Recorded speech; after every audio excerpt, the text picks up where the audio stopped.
नमस्कार, आप सबका स्वागत है हमारे चैनल नेक्स्ट 9 न्यूज़ पर। मेरा नाम है दीपक गुप्ता। इस समय बात करें राजस्थान में, तो जिस तरीके से पायलट को लेकर कई सारे सवाल बने हुए हैं कि पायलट को लेकर कहा गया कि वो धोखेबाज है, गद्दार है, उनको सीएम कुर्सी नहीं दी जानी चाहिए थी। दरअसल यहाँ पर कांग्रेस अध्यक्ष पद की लड़ाई शुरू हुई थी, लेकिन राजस्थान की सत्ता पर आकर थमी लड़ाई, क्योंकि राजस्थान की सत्ता से अगर बेदखल होते, यानी कि अगर सीएम पद से इस्तीफा देते अशोक गहलोत, तो वो कांग्रेस अध्यक्ष पद की तरफ जाते। लेकिन उन्होंने कांग्रेस अध्यक्ष पद की रेस से अपना नामांकन पीछे किया और अब सीएम पद पर बने हुए हैं। तो लड़ाई शायद थमती नजर आ रही है, क्योंकि अब एक ही पद पर है गहलोत, तो इसमें कोई दोहराई नहीं, कोई संदेह नहीं कि अब गहलोत इसी पद पर बरकरार रहेंगे। लेकिन जिस तरीके से सवाल उठाए जा रहे हैं यहाँ पर गहलोत को लेकर, पायलट को लेकर, कहा जा रहा है कि पायलट धोखेबाज है, कहा जा रहा है गहलोत धोखेबाज है। लेकिन आपको याद होगा कि शुरुआत में जब इस बगावत को लेकर चर्चाएं शुरू हुई थी और 25 सितंबर को मंत्रियों द्वारा इस्तीफा दिया गया था, तो उसमें कई सारे मंत्री थे जो इस बात का उनको अंदेशा भी नहीं था कि वो क्या कर रहे हैं, क्या उनके साइन लिए जा रहे हैं किस पेपर पर।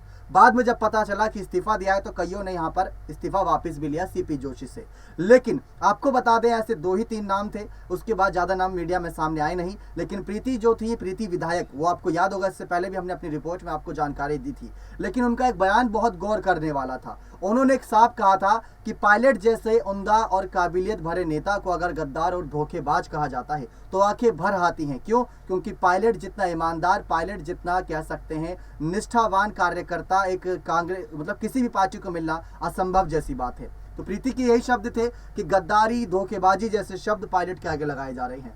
सचिन पायलट, आपको जानते हैं इनके नाम के पीछे पायलट क्यों लगाया जाता है। पायलट राजेश पायलट इनके पिता थे और वो पायलट रह चुके हैं। अब भारत देश की सेना को अपना कहीं ना कहीं निष्ठा के जरिए काम भी सौंप चुके हैं।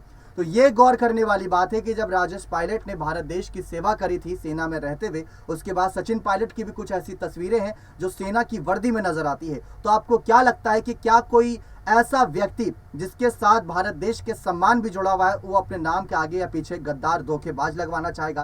क्या वो किसी पार्टी से धोखेबाजी या गद्दारी कर सकेगा? ये शायद उसके मन में कभी विचार भी ना आए। नेतृत्व को लेकर विचारों की लड़ाई जरूर हो सकती है, विचारों के खिलाफ बगावत हो सकती है, लेकिन पार्टी के आलाकमान, पार्टी के नेताओं के खिलाफ नहीं।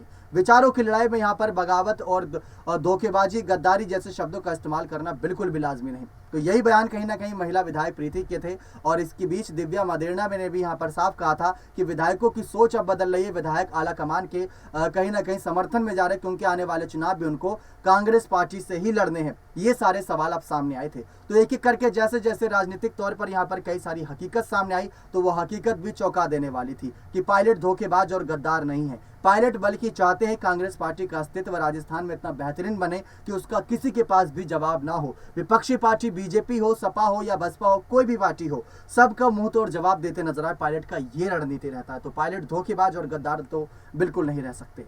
तो यही सारी बातें कही गई और उस महिला विधायक ने जाते जाते ये भी कहा था कि मेरी आंखें भर आती जब पायलट के नाम के आगे पीछे गद्दार जैसे शब्द सुनती हूँ। क्या आपको सचमुच लगता है कि पायलट ने साल 2020 में गद्दारी और धोखेबाजी की थी, जिसका फल उन्हें आज मिल रहा है कि आज उन्हें सीएम कुर्सी से दूर किया जा रहा है? अपनी राय कमेंट सेक्शन में जोड़ दीजिएगा। बने रहे चैनल के साथ ऐसी और तमाम जानकारियों के लिए बहुत बहुत धन्यवाद।